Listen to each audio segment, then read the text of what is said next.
Baik, di sini saya akan menjelaskan pendahuluan, yaitu pasal 18 Undang-Undang Dasar 1945 menyebutkan bahwa Negara Kesatuan Republik Indonesia dibagi atas daerah provinsi, dan setiap daerah provinsi itu dibagi atas daerah kabupaten dan kota, yang tiap-tiap provinsi, kabupaten, dan kota itu mempunyai pemerintahan daerah tersendiri. Nah, dalam rangka penyelenggaraan fungsi pemerintahan untuk mencapai tujuan bernegara, setiap tahun disusun dalam APBD dan APBN. Pengelolaan hak dan kewajiban tersebut diatur dalam bab 7 Undang-Undang Dasar 1945.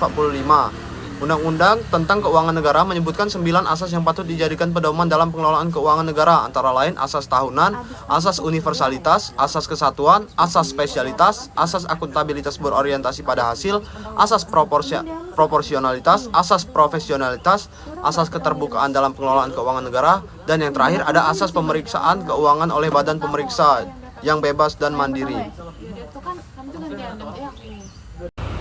APBN adalah rencana keuangan tahunan pemerintah pusat yang membuat proyeksi pendapatan negara, belanja negara, serta pembiayaan untuk satu tahun anggaran.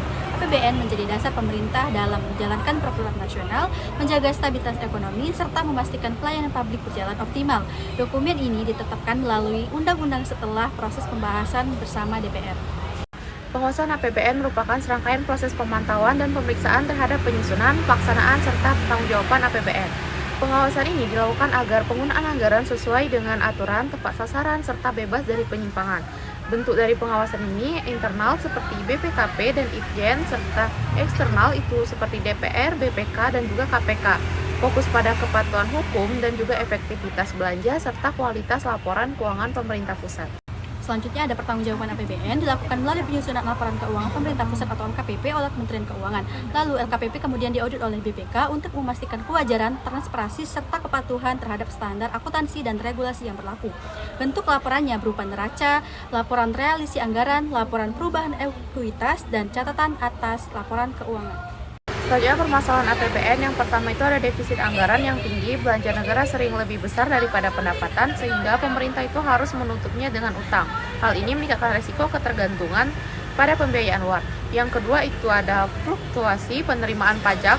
Pajak adalah sumber utama APBN, namun penerimaannya itu sering tidak stabil karena kondisi ekonomi, kebutuhan yang rendah, serta basis pajak yang belum optimal. Dan yang ketiga ada belanja yang kurang efektif. Tidak semua belanja pemerintah berdampak langsung pada peningkatan kesejahteraan atau produktivitas. Yang keempat ada tingginya subsidi prioritas. Bahan subsidi seperti energi dapat menyedot porsi besar APBN dan mengurangi ruang fiskal untuk program. Dan yang kelima ada risiko eksternal maupun belanja negara, gejolak global seperti kenaikan harga minyak, nilai tukar, dan juga keterlambatan dunia mempengaruhi pendapatan sumber. APBD merupakan rencana keuangan tahunan pemerintah daerah yang memuat perkiraan pendapatan serta alokasi belanja untuk satu tahun anggaran. APBD ini disusun oleh pemerintah daerah, dibahas bersama DPRD, dan ditetapkan melalui peraturan daerah.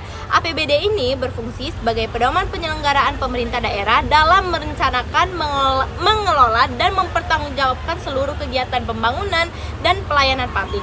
Melalui APBD, pemerintah daerah dapat memastikan pengelolaan anggaran yang efektif, efisien, transparan, dan sesuai ketentuan hukum. Selanjutnya itu sistem pengawasan APBD. Sistem pengawasan APBD adalah mekanisme yang digunakan untuk memantau dan mengevaluasi seluruh proses pengelolaan APBD mulai dari perencanaan, pelaksanaan, hingga pertanggungjawaban. Tujuannya memastikan anggaran daerah dikelola sesuai peraturan, bebas dari penyimpangan, serta mampu menghasilkan kinerja yang efektif dan akuntabel. Pengawasan dilakukan melalui dua bentuk utama. Yang pertama itu pengawasan internal yang dilakukan oleh APIP seperti Inspektorat Daerah dan BPKP melalui audit, review, monitoring, dan evaluasi. Yang kedua itu pengawasan eksternal yang dilakukan oleh BPK dan DPRD untuk menilai kepatuhan, transparansi, serta kualitas laporan keuangan daerah. Baik, saya di sini akan menjelaskan pertanggungjawaban APBD. Nah, pertanggungjawaban APBD itu dituangkan dalam laporan keuangan pemerintah daerah atau LKPD yang disusun oleh BPKAD dan disampaikan kepada BPK untuk diaudit. Hasil audit BPK kemudian dibahas bersama DPRD sebagai dasar perbaikan pengelolaan keuangan daerah. Nah, unsur LKPD yang pertama ada laporan realisasi anggaran, lalu yang kedua ada neraca, lalu yang ketiga ada laporan operasional, terakhir yaitu catatan atas laporan keuangan. Nah, permasalahan APBD apa aja? Yang pertama ada serapan anggaran rendah karena banyak daerah tidak maksimal menggunakan anggaran sehingga program pembangunan tidak berjalan optimal. Lalu yang kedua ada perencanaan tidak tepat program, sering tidak sesuai kebutuhan masyarakat karena perencanaan kurang berbasis data. Ketiga, lalu ada ketergantungan pada transfer pusat, pendapatan asli daerah atau PAD masih kecil sehingga banyak daerah bergantung pada dana dari pemerintah pusat. Yang keempat ada potensi penyimpangan dan korupsi, lemahnya pengawasan internal membuat beberapa kegiatan rawan penyalahgunaan anggaran. Sekian pemaparan materi dari kelompok kami ucapkan terima kasih.